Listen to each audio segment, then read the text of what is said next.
সবাই আপনার ফ্যান দাবি করে, কিন্তু আমি স্যার আপনার ফ্যান না, আমি আপনার দুর্বল একজন ছাত্র। যে যতটুকু মানে সম্পূর্ণ মানতে পারি না, তারপর যতটুকু মানছি তাতেই দেখি আমি অনেক কিছু পেয়ে গেছি। হয়তো বা সব যদি মানতে পারতাম তাহলে কি হতো জানি না, আল্লাহ পাক ভালো জানে। মনে রাখবেন, বিষ কখনো বার্ন করা যায় না। Poison never be burned. Poison তার প্রতিক্রিয়া করবে, হ্যাঁ।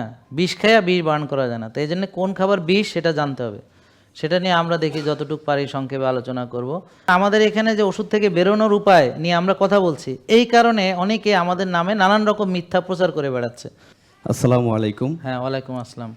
আমি আসলে অনেক অসুস্থ ছিলাম, আমিও মোটাসোটা ছিলাম অনেক। কয় কেজি ছিল সেটা বলো। 86 কেজি ছিলাম স্যার। হ্যাঁ হ্যাঁ, এখন কয় কেজি হয়েছো? এখন আমি আসলে এখন সবকিছুই খাই, হ্যাঁ। কিন্তু খাইলে আবার ওটা বার্ন করি, অথবা কাজ অথবা দৌড়াইয়া তারপর আবার খাই, মানে ওটাকে আমি ব্যালেন্স করি। ঠিক আছে, তাহলে আবার কি পিজা খেয়ে বার্ন করো নাকি? না না না, ওইটা তো খাই না স্যার। আচ্ছা, না, যেমন ভাত অনেকে আছে যারা দৌড়ায়, এরা কয় যে ওরে বাবা আমি খুব দৌড়াইছি 21 কিলো, তা আমি এখন বার্গার, স্যান্ডউইচ, পিজা, আইসক্রিম সব খামো। এরা হলো মহা বোকা। এদের মতো বোকা নেই। মনে রাখবেন, বিষ কখনো বার্ন করা যায় না। Poison never be burned. Poison তার প্রতিক্রিয়া করবে, হ্যাঁ। বিষ খাইয়া বিষ বার্ন করা যায় না। তো এই জন্য কোন খাবার বিষ সেটা জানতে হবে। সেটা নিয়ে আমরা দেখি যতটুকু পারি সংক্ষেপে আলোচনা করব। জিলাপি নিয়ে একটা আলোচনা করছিলাম, কেউ শুনছেন? দয়া করে এই ভিডিওটা সবাই শেয়ার করেন একটু। আপনারা যদি এই ধরনের ভিডিও পান, আপনি শেয়ার করছিলেন সত্যি? আর কে দেখছে? আর বাকি যারা দেখে না এরা তো নিষ্পাপ, এরা তো শেয়ারও করা লাগবে না। জি, আমার বাসা হলো পটুয়াখালীতে। আমি প্রায় 2.5 বছর পর্যন্ত সুস্থ, আর এই সুস্থতার কথা বলতে ভালোই লাগে। আর এখানে একটা আসার উদ্দেশ্য যে স্যারের কাছে আসলে মানে আত্মাটা শান্তি লাগে। যে অসুস্থ হয়ে বিছনায় পড়ে থাকার চেয়ে, অথবা মানে ভবঘুরে হওয়ার চেয়ে, যে কোনো ডাক্তার দেখালে তো সুস্থতা হওয়াই যাচ্ছে না, তার আরও অসুস্থ হওয়া লাগে ডাক্তার দেখালে, কারণ ওষুধ খাইলে তো। আচ্ছা, আপনারা এখানে অনেকে ডাক্তার দেখাইছেন না অনেক বছর ধরে? আপনারা কি সুস্থ হয়েছেন না ওষুধই খাচ্ছেন? আপনি কত বছর ধরে ওষুধ খান? 7 বছর। 7-এর বেশি কেউ আছে ওষুধ খায়? কত বছর? কত বছর? হ্যাঁ, কত? 25-30 বছর ওষুধ খাইছে। হ্যাঁ, আপনাকে আমি ডাকবো, উনি 25-30 বছর ওষুধ খাইছে। হ্যাঁ, এখন আমাদের ফলো করে 1.5 বছর ধরে ওষুধ লাগে না। হ্যাঁ, তাহলে ডাক্তার দেখাইছে, যারাই দেখাইছে সবাই তো ওষুধের ভিতরেই আছে। তারা তো আর ওষুধ থেকে বেরোতে পারছে না। এখন আমাদের এখানে যে ওষুধ থেকে বেরোনোর উপায় নিয়ে আমরা কথা বলছি, এই কারণে অনেকে আমাদের নামে নানান রকম মিথ্যা প্রচার করে বেড়াচ্ছে। ওখানে যাবা না, বড় লোকের জায়গা, দামি দামি খাবার, তুমি পারবা না ওখানে। আবার কেউ না খায় রাখবে, কেউ কিছুই খাইতে দিবে না। মানে যারে যেভাবে পারে বুঝাইয়া, হ্যাঁ, তারে যেন এখানে আসতে না পারে, মানে এখানে যেন আসতে না পারে। এই জন্য আপনাদেরকে বারবার বলবো, যারা অনলাইনে দেখছেন, ফেসবুক, ইউটিউবে, আপনারা অবশ্যই এখানে আসবেন। এবং অবশ্যই যারা এখন আসেন নাই, কবে আসবেন কমেন্ট করবেন। এই বাচ্চা টাকার ওই ফিতা সাইডে দিতে হবে। হ্যাঁ হ্যাঁ, কমেন্ট করবেন এবং অবশ্যই আসবেন। এখানে আইসা সব কিছু দেখা তারপরে গিয়ে আপনি করবেন। একা একা এইভাবে দূর থেকে মানবেন না। অনেক মেয়েরা গ্রুপ করছে, তারা ওই যে দাড়ি মোজ কমানোর জন্য। সবাইকে অনুরোধ করব, আপনারা গ্রুপে থাকেন, সাথে সাথে আমাদের এখানে এসে আপনার হোমায়ার কত দেখে যান, আপনার ভিটামিন ডি কত দেখে যান, এবং মানেন, সুন্দর করে মানেন। পরে সমস্যায় পড়লে তখন তো আয়সা বদনাম করবেন যে হ্যাঁ আমি ওনারে ফলো করতে, যে এই হয়েছে সে হয়েছে। অ্যাকচুয়ালি এটা আমার কোনো সমস্যা হবে না, আপনি বিপদে পড়বেন। কারণ আমি তো আপনাকে যা বলতেছি হয়তো আপনি সেটা বুঝেন নাই, তা আপনি একা একা করতে যে বিপদে পড়ছেন সেটার দায় তো আমাদের না। আমরা তো বারবার বলতেছি ফ্রি ডাক্তার, ফ্রি পুষ্টিবিদ, ডাক্তার দেখানো সব কিছু ফ্রি, টেস্টে ডিসকাউন্ট আছে। এরপর আমরা একটা ডায়েরি দিতেছি, এটার দাম, এটা পাইছেন না আপনারা অনেকে, এটাও 500 টাকা, এটার খালি খরচ আছে। তো এইটা দিতেছি। আবার ভিজিট লাগতেছে না, ডাক্তার 2বার দেখতেছে। হ্যাঁ, পুষ্টিবিদ দেখাই দিয়েছেন, ভিজিট লাগতেছে না। সেশনে আমি বুঝাইতেছি ধরে ধরে, পুরস্কারও দিতে আসি। হ্যাঁ, পুরস্কারও দিতে আসি। ওষুধ মুক্তি তো হচ্ছে, সুস্থ হচ্ছে, পুরস্কারও পাইতে আসে। বুঝতে পারছেন? পুরস্কারও পাইতে আসে। তো এই যে এত কিছু, তা এরপরও যদি এখানে না আসেন তাহলে এটা বড়ই দুর্ভাগ্য হবে। এবং অবশ্যই কমিটমেন্ট দিবেন। আপনারা কি আগামীকালকে আবার 10টা বাজে লাইভ দেখবেন নাকি? আপনারা রেগুলার দেখবেন? জি ইনশাল্লাহ। সত্যি দেখবেন? তো ওখানে কমেন্ট করবেন যে আমি গতকাল ছিলাম, আজকে লাইভে জয়েন করছি। রেগুলার লাইভ না দেখলে আপনি এই লাইফ স্টাইলের জীবনও থাকতে পারবেন না, একদম বলে দিলাম, থাকতে পারবেন না। তো কয়দিন মাইনে টেনে পরে ছেড়ে দিবেন।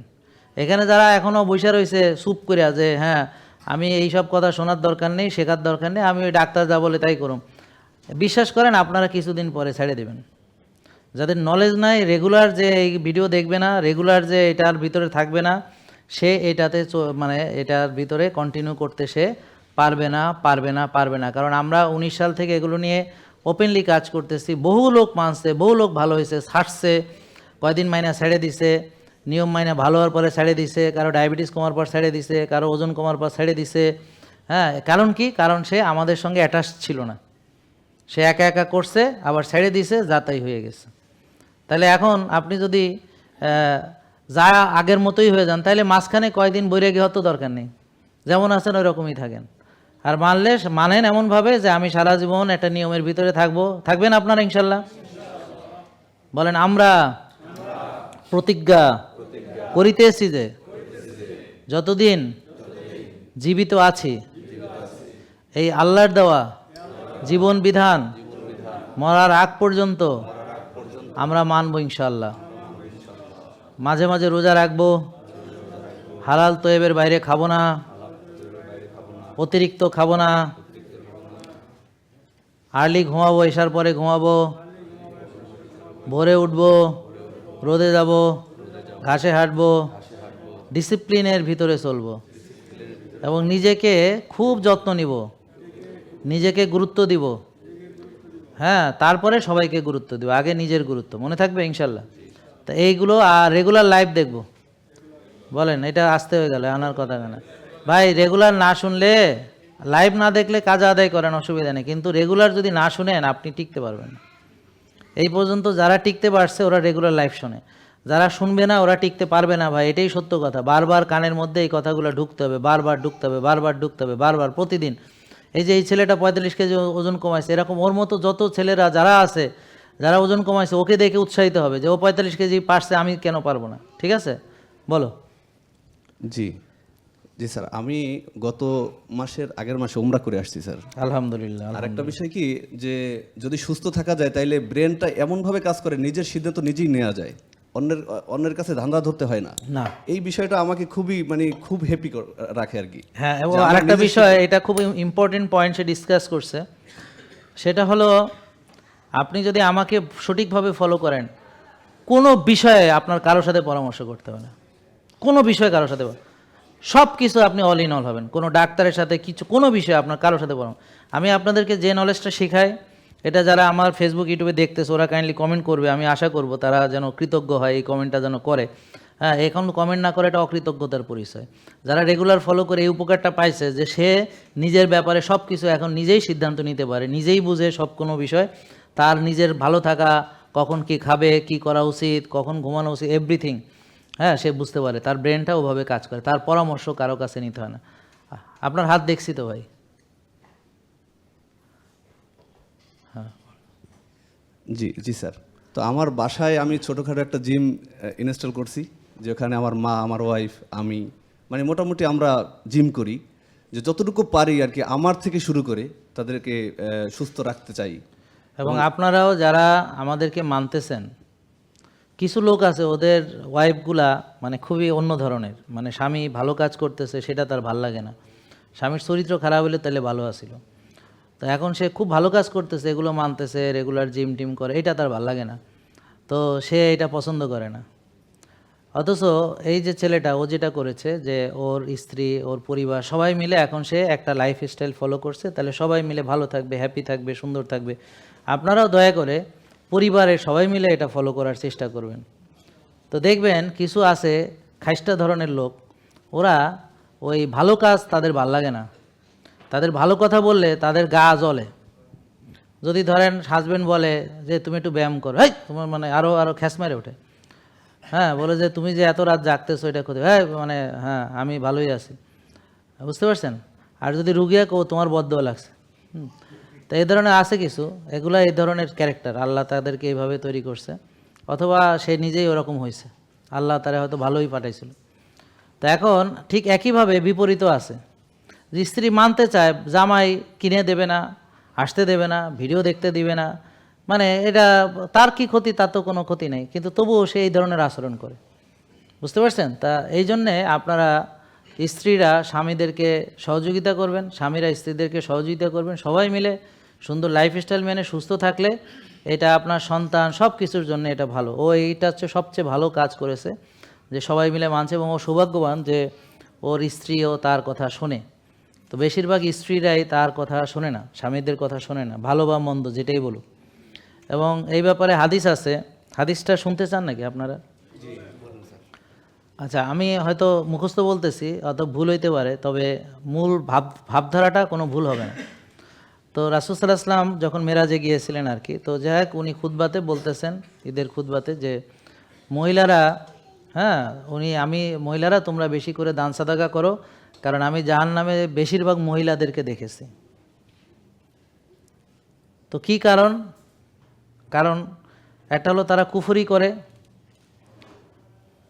তো কুফরি করে, কি কুফরি করে এই ব্যাপারে জিজ্ঞেস করা হয়েছে, যে তারা স্বামীর সাথে কুফরি করে, অর্থাৎ তারা স্বামী তার জন্য যাই দিছে করছে, যেটাই করছে, এক সময় দেখা গেল না তোমারে বিয়ে করে আমার কিছুই পাই নাই, সব অস্বীকার করে বসে রয়েছে।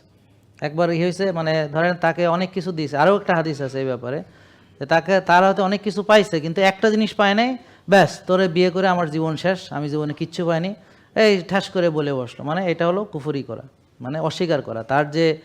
সে কত কিছু স্বামী তাকে দিছে, কতবার তাকে ভালো ভালো কথা বলছে, কত কিছু বলছে, সব সাথে সাথে অস্বীকার এবং ইমিডিয়েট। এবং বলছে যে এরা লানত করে, বেশি লানত করে। হ্যাঁ, বুঝতেন? মানে কয়েকটা হাদিসের কথা একসঙ্গে আমি বলতেছি, কয়েকটা হাদিসে আসছে যে এরা বেশি বেশি লানত করে। আর এরা আরেকটা হাদিসে ওখানে বলা হয়েছে যে এদের বুদ্ধিতে এরা কম, বুঝতে পারছেন, এবং ইমানের দিক থেকে এরা পূর্ণ না। তো বলা হলো এইটার মানে কি? বুদ্ধিতে কম, হ্যাঁ, তবে এরা পুরুষদের মাথা নষ্ট করতে এদের চেয়ে পারদর্শী আর কেউ নেই। আমার কথা না, রাসূল সাল্লাল্লাহু আলাইহি ওয়াসাল্লাম বলেছেন। আপনারা হাদিসগুলো পড়ে দেখেন, নিজেরা খুঁজে নিয়েন। আমি কি বোঝাতে পারছি? আপনারা জানেন তো এটা নাকি জানেন না? তো এদের চেয়ে, মানে পুরুষদের মাথা নষ্ট করতে এদের চেয়ে আর কেউ, মানে পুরুষদেরকে, মানে এদের তো পরে রাসূল সাল্লাল্লাহু আলাইহি ওয়াসাল্লামকে জিজ্ঞেস করা হলো যে ইয়া রাসূলুল্লাহ, মানে বুদ্ধিতে কম মানে কি? মানে দুজনের সাক্ষী, পুরুষ একজনের সাক্ষী সমান সমান দুজন মহিলার সাক্ষী, এটা হলো বুদ্ধিতে কম। উনি এক্সপ্লেন করেছেন, আমি না ভাই। আমার দিকে এভাবে তাকাচ্ছেন কেন? আমি এগুলো বলি নাই তো। মহিলারা তো আমার এখনই খেয়ে ফেলে দেবে। আমার প্রিয় নবী বলেছে, আপনাদের নবী বলেছে নাকি? ওনার নবী মানেন তো নাকি? ও তাহলে ওনার কথা আমি জাস্ট কনভে করতেছি। আর আপনারা ভালো করে পড়ে নিয়েন, আমার ভুল ত্রুটি থাকলে ধরায় দিয়েন পরে। আর ইমানের দিক থেকে হলো, ওই আমলের দিক থেকে হলো, দিনের দিক থেকে হলো যে ওরা একটা বিশেষ সময় নামাজ রোজা করতে পারে না, এই জন্য এদের এটা পূর্ণাঙ্গ না। পুরুষরা সৌভাগ্যবান এবং দুর্ভাগ্যবান কি, যে তাদের যতদিন জীবিত আছে সবসময় নামাজ পড়তে পারে এবং পড়া উচিত। তো দুর্ভাগ্য যে অনেকে পড়ে না, এটা আর কি। হ্যাঁ, পড়া উচিত। আর মহিলারা চাইলেও পড়তে পারে না, হজে গেছে, শরীর খারাপ, তো এখন চুপচাপ ঘরে বসে থাকা ছাড়া আর কিছু করার নেই। বুঝতে পারছেন? তো এই জন্যে এই কথাগুলো আছে হাদিসে। তো এই জন্যে আপনারা দয়া করে নিজেদেরকে শুধরানোর চেষ্টা করেন। এবং রাসূল সাল্লাল্লাহু আলাইহি ওয়াসাল্লাম আরও কিছু হাদিসে বলেছেন যে স্বামীকে এতটাই সম্মান করতে বলা হয়েছে যে মনে হয় যে উনি হয়তো সেজদা করতে আদেশ দিবেন, মানে সম্মানার্থে আর কি। এইভাবে আসছে হাদিসে, ব্র্যাকেটে লেখা আছে সম্মানের জন্য, সম্মান স্বরূপ। হ্যাঁ, এটা আর কি। যেমন আদম আলাইহিস সালামকে যে ফেরেশতারা সেজদা করেছে, তারা কি আদম আলাইহিস সালামকে প্রভু মেনেছে? নাউজুবিল্লাহ, না। সম্মানসূচক। কিসের সম্মান? যে ওনাকে আল্লাহ বিশেষ কিছু নাম শিখাইছিলেন, জ্ঞান। তো উনি আশরাফুল মাকলুকাত। আমরা কিন্তু আশরাফুল মাকলুকাত, জানেন কি না? দেখেন, আবার ভুলে যান না। তো আমরা যে আশরাফুল মাকলুকাত, তাহলে আমাদের কি করা উচিত? যে নিজেদের খাওয়ার ক্ষেত্রে আমরা সবচেয়ে তৈয়ব খাবার খাবো, আমরা আল্লাহকে সুন্দর করে মানবো, নামাজ পড়ার ক্ষেত্রে অগ্রগামী হব, সবার আগে যাব মসজিদে এবং জামাতে আদায় করব নামাজ, যেভাবে আদায় করলে সুন্দর। কি ঠিক কি না? নাকি বাসায় পড়বো? তাহলে আমরা যে আশরাফুল মাকলুকাত, হ্যাঁ, আশরাফুল মাকলুকাত, এই মর্যাদা, জ্ঞান অর্জন, তো আমরা যে আজকে শিখাচ্ছি, আপনারা কিছু কি শিখতে পারছেন? যেমন ইনসুলিন শিখলাম, হোমায়াস শিখলাম, তারপরে ওজন কমানোর পুরোটাই শিখাই দিচ্ছে। এই কটা মানলে ওজন কমে যাবে ইনশাল্লাহ। কি ঠিক আছে না কথা? হ্যাঁ, ওজন কমে যাবে, বুঝতে পারছেন? তা এই জন্যে আপনারা দয়া করে ফ্যামিলি সহ মানার চেষ্টা করুন। এবং স্ত্রীদেরকে, মানে মহিলাদেরকে আমরা প্লিজ, আপনি আমার কথা বিশ্বাস করার দরকার নেই, আপনি নিজে হাদিস ঘেঁটে দেখেন যে জাহান্নামে সবচেয়ে বেশি আপনারা যাবেন। এছাড়াও আরও কিছু বিষয় আছে, যেমন আজকে ভাইবেন না প্লিজ, আমার উপরে মন খারাপ করেন না আপনারা। আমি পুরুষদেরকেও আমি সেজবো পরে, হ্যাঁ, আপনারা মহিলারা এখন মন খারাপ করে না। সেটা হলো বেশিরভাগ মহিলা কয়েকজন জোড়া হলে জানেন ভাবে কি হয়েছে, এই শুরু হইলো আরেকজনের বদনাম। জানেন ভাবি কি হয়েছে? দেখা গেল ওনারা আসলেই খুব ভালো মানুষ, অত্যন্ত পর্দা করে, পরেশগার, কোরআন হাদিসের আলোচনাও করে, একেবারে খাস পর্দা। তো এখন ওই তিনতলার একজন ভাবি আছে, উনি হাতা কাটা পরে, উনি নামাজ কালাম পড়ে না, ওনার অনেক বয়স, তারপরেও সে লিপস্টিক টিপস্টিক পরে এইভাবে ডানা কাটা পরের মতো ঘুরে বেড়ায়।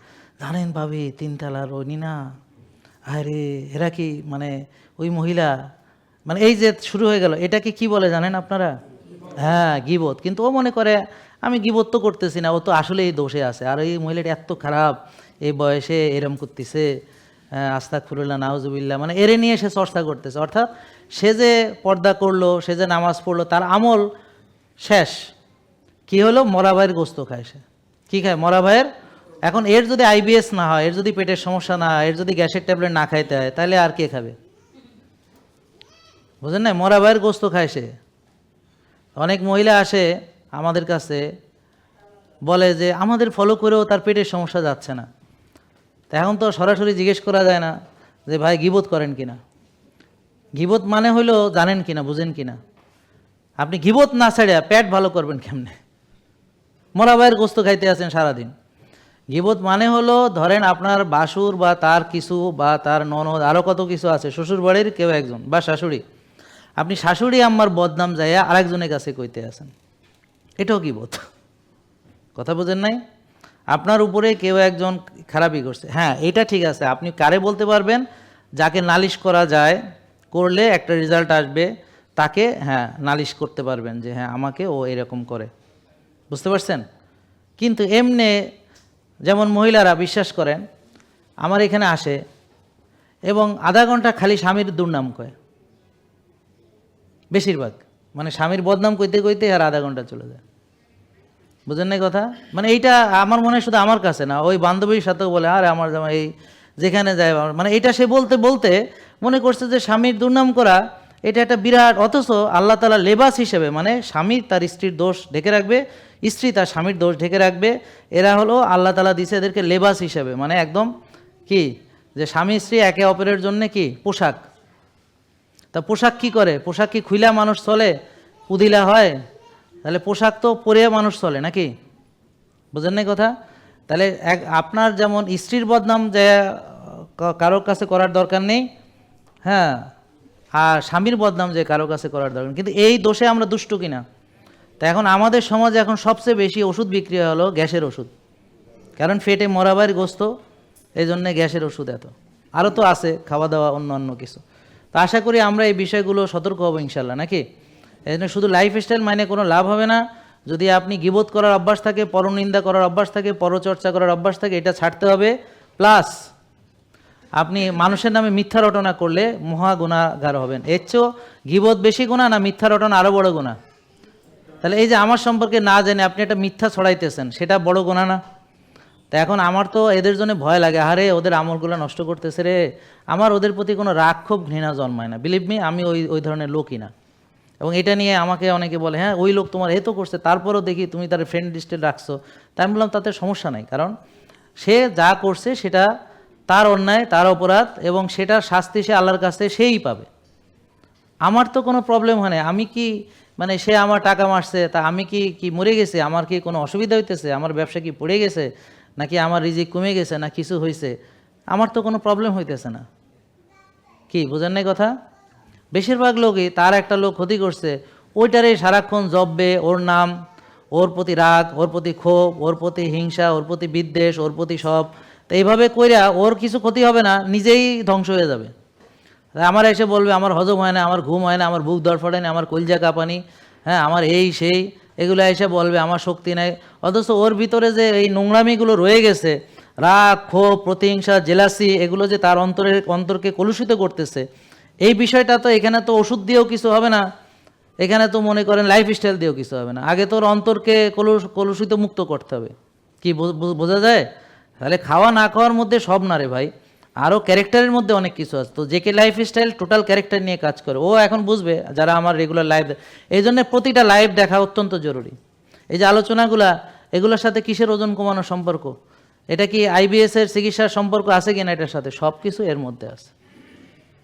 এর সাথে রাতের ঘুমের সম্পর্ক আছে, এনার্জির সম্পর্ক আছে, পজিটিভিটি, আর হলো শক্তির চর্চা, এর ভিতরেই যারা নেগেটিভ চর্চা করে এরা সব দুর্বল। এদের অতিরিক্ত চিন্তা, ওভার থিঙ্কিং, আর সবার প্রতি সন্দেহ পোষণ করে, আর রাগ, ঘৃণা, ক্ষোভ, হিংসা, প্রতিহিংসা, এই। আর সবচেয়ে বেশি রাগ হলো হ্যার হাজব্যান্ডের উপর অথবা বউয়ের উপর। নাকি বোঝেন নাই কথা? এখন পুরুষদের বদনাম কি কি? এক হলো নিজের বউ ভাল লাগে না, মানুষের বউ ভাল লাগে, এটা হলো তাদের কমন ক্যারেক্টার। এটা মিথ্যা বলে তো লাভ নেই, এটাই তো সত্য। এরা বাসায় এসে বউর সাথে কথা কয় না, এরা বাইরে সুন্দরী কলিক টলিক পাইলে সারাক্ষণ গল্পে চলতে আছে, ওদিকে গল্প শেষ হয় না। তো এটাই হলো তাদের মেইন দোষ। আর কেউ কেউ আছে উগ্র মেজাজি, মারধর করে, ওরা তো খুব ভালো বলা যাবে না, বুঝতে পারছেন? উগ্র মেজাজি, মারধর করে, এই কিছু বুঝতে চায় না, নিজের সব অন্যের ঘাড়ে চাপায় দেয়। কি ক্লিয়ার হয়েছে? এই খুশি এবার মহিলারা? নাকি বলেন আরও 2-4টা বলেন, কোনো আরও বদনাম কি আছে আপনারা বলেন, আমরা তাহলে বলি। গয়না টয়না কিনে দেন, এইটাই নাকি? তো ওটা তো দিছে, কিন্তু যে কটা আছে সেটাই তো পরেন না। পোশাক কয়টা পরেন আপনি ঘরে দেখেন, আপনি তো কিনতে আসেন, কিন্তু একটা কিনে দেয় নাই, হ্যাঁ এই শুরু হয়ে গেছে ঝগড়াঝাটি। হ্যাঁ, তুমি আমার জীবনে কিচ্ছু দাও নাই, আজকে ছেলেমেয়ের সন্তানের মুখের দিকে তাকায় আমি সংসারটা করতেছি, হ্যাঁ, তা নাহলে কবে চলে যাইতাম আমি, হ্যাঁ আমি বলে করতে আসি, অন্য বেডি হলে কবে তোমার সংসার লাথি মেরে চলে যাইতো, এই একই ডায়লগ, মানে সব সেম। আচ্ছা, আরেকটা কথা হলো, পুরুষরা অন্য নারীর প্রতি আসক্ত হয় এবং পুরুষরা অন্য নারীদের সাথে খারাপ খারাপ কাজ করে। আর সব নারী পৃথিবীতে ভালো।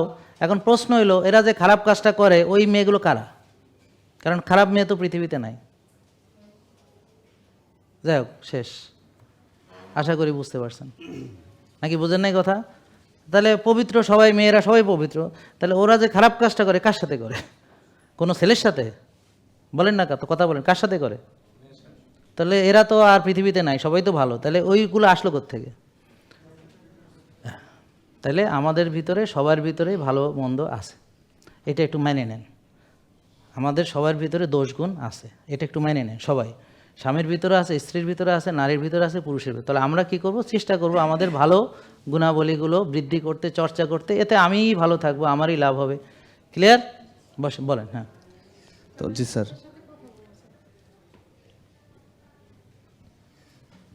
জি স্যার। তো সবাই আপনার ফ্যান দাবি করে, কিন্তু আমি স্যার আপনার ফ্যান না, আমি আপনার দুর্বল একজন ছাত্র। যে যতটুকু মানে সম্পূর্ণ মানতে পারি না, তারপর যতটুকু মানছি তাতেই দেখি আমি অনেক কিছু পেয়ে গেছি। হয়তো বা সব যদি মানতে পারতাম তাহলে কি হতো জানি না, আল্লাহ পাক ভালো জানে। তুমি ইঞ্জিন হইতা, বুলেট হইতা আর কি, অবশ্যই। না, মানে আমরা সুপার হিউম্যান বানাতে পারি। আমরা সুপার হিউম্যান আসছিল একজন, স্যার এই যে ম্যাকিউরি জি আসছিল, দেখছি উনি কি বলছে যে আপনারা যে কেউ চাইলে সুপার হিউম্যান হইতে পারেন, কিন্তু আমরা কি হয়েছি? দুর্বল, রুগী, শেষ, হাঁটতে পারি না, চলতে পারি না, এই পর্যায়ে নিজেকে নিয়ে আসছি। কিভাবে? শক্তির চর্চা করি নাই, শক্তিশালী খাবার খাই নাই, সঠিক সময় ঘুমাই নাই, টেনশন করছি, দুশ্চিন্তা, নিজের দিকে তাকাই নাই, নিজের করে নাই, সবার দিকে, নিজে শেষ, নিজেকে নিজে ধ্বংস করছি। কি বোঝা গেল? কিন্তু সবাই চাইলে এরকম হইতে পারে, সুপার হিউম্যান, বুঝলেন না? তা আমরা যা বলি সুপার হিউম্যানের সব কোয়ালিটি আমরা মানুষকে শিখাই। এখন যে যতটা চর্চা করবে সে অতখানি পাবে, এটা হচ্ছে কথা। আর যারা চর্চা করবে না তারা নেতায় পোতায় যাবে, বিছানায় পড়ে থাকবে, ওষুধ খাবে, আজকে এই ডাক্তার সেই ডাক্তার, নানান রকম বিভিন্ন জায়গায় যাবে। ক্লিয়ার? বুঝতে পারছেন? এই হলো আমাদের পরিণতি। তাহলে থ্যাংক ইউ তোমাকে, তোমার পুরস্কারটা সবাই একটু জোরে আমরা ওর জন্য একটা, হ্যাঁ এইভাবে। আল্লাহ রে, এরা তো দেখি দুর্বল। দেখি হাত দেখান, সবার হাত আছে? আমরা হামিং করতে পারি, তুমি করো, তুমি তোমার তালি দেওয়া লাগবে না, তুমি হামিং করো। হ্যাঁ হামিং করো, হামিং, হাম, ঘষা দাও, জোরে ঘষা দেন। হ্যাঁ হাম, জোরে, হ্যাঁ হ্যাঁ